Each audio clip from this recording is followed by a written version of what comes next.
ត្រីទី1បាទកប់លឿនត្រីទី1ខេឥឡូវចាប់ផ្ដើមប្រយុទ្ធហើយបាទវងចាស់ចាំមើលបានត្រីបានថ្ងៃហ្នឹង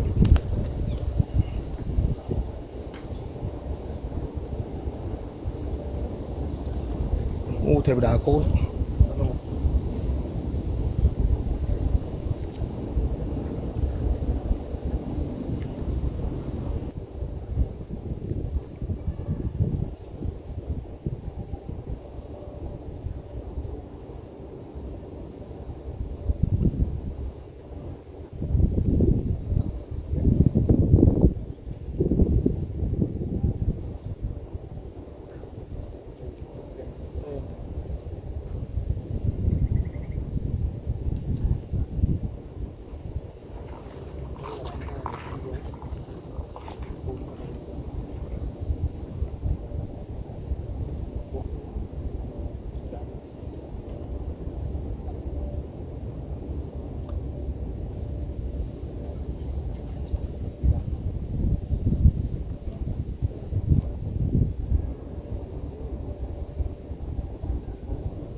ត្រីលេង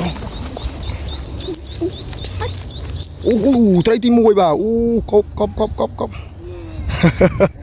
លឿនត្រីទី1បាទលេងគឺមែនតើត្រីទី1អូខេតែមកស៊ីលឿនទៅដាក់មិញអារម្មណ៍ថាដូចចោលតិចអីតិចបាទទៅដាក់មិញ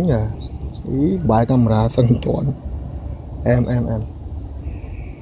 ថប់ស្រីត្រីទី1ទូដាក់ត្រី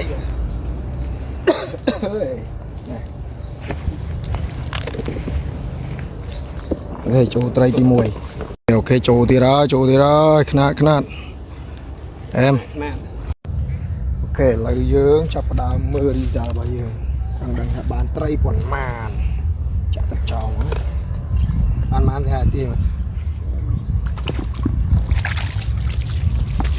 បានតិចដែរណាតិ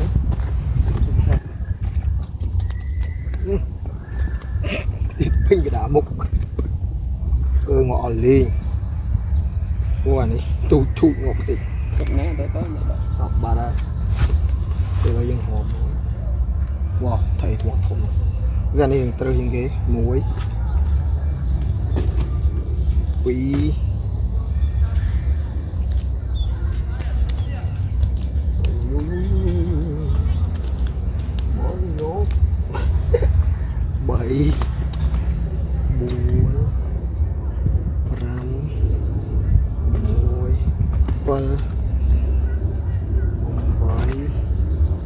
2tôi thành một mà đây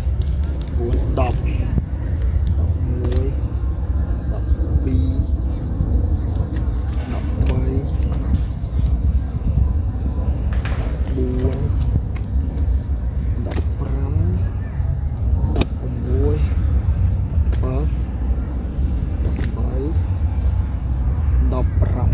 ok những bạn có 19 ត្រី ok trong video មានតែប៉ុណ្្នឹងទេចាំជួបគ្នាវីដេអូក្រោយបាយបាយ